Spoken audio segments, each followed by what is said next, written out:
ဒီနေ့ကြောက်ရွံ့စရာအကောင်းဆုံးနဲ့အသက်ငယ်ဆုံးလူတက်မှုကျူးလွန်သူ9ဦးအကြောင်းကိုတင်ဆက်ပေးမှာပဲဖြစ်ပါတယ်လူတက်မှုတွေထဲမှာအရင်တုန်းကကြားဘူးတဲ့30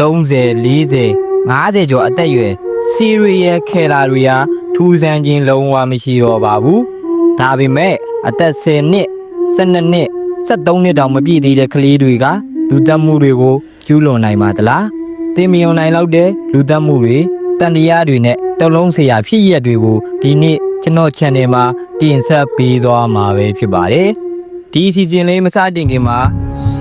ခုလိုထူးခြားဆန်းပြတဲ့ Mystery Conan တွေကိုဆက်လက်ကြည့်ရှုခြင်းနဲ့ဆိုရင်ကျွန်တော်ရဲ့ Brand Entertainment YouTube channel ကို like and subscribe လေးလုပ်ပေးခဲ့ဖို့တောင်းဆိုချင်ပါတယ်ခင်ဗျာ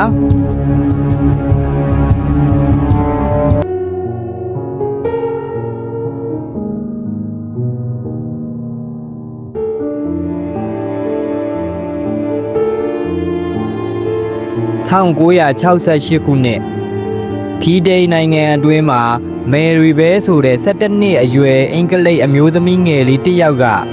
လူသက်မှုတွေစတင်ကျူးလွန်လာခဲ့ပါတယ်။သူဟာဆိုရင်မူကြိုအရွယ်အသက်3နှစ်သာရှိသေးတဲ့ကလေးတဦးနဲ့4နှစ်အရွယ်ကလေးတဦးကိုရည်ရွယ်ချက်ရှိကိုတပ်ပစ်ခဲ့တာပါ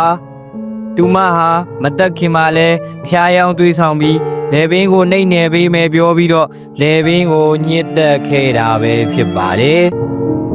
1968ခုနှစ်ဒီဇင်ဘာလတွင်နယူးကာဆယ်မြို့အစိုက်ဆက်တွင်ပြုလုပ်သောတရားခွင်မှာလူသက်မှုနှစ်ခုစလုံးဖြင့်ပြစ်ဒဏ်ချမှတ်ခံလိုက်ရပြီလည်းဖြစ်ပါတယ်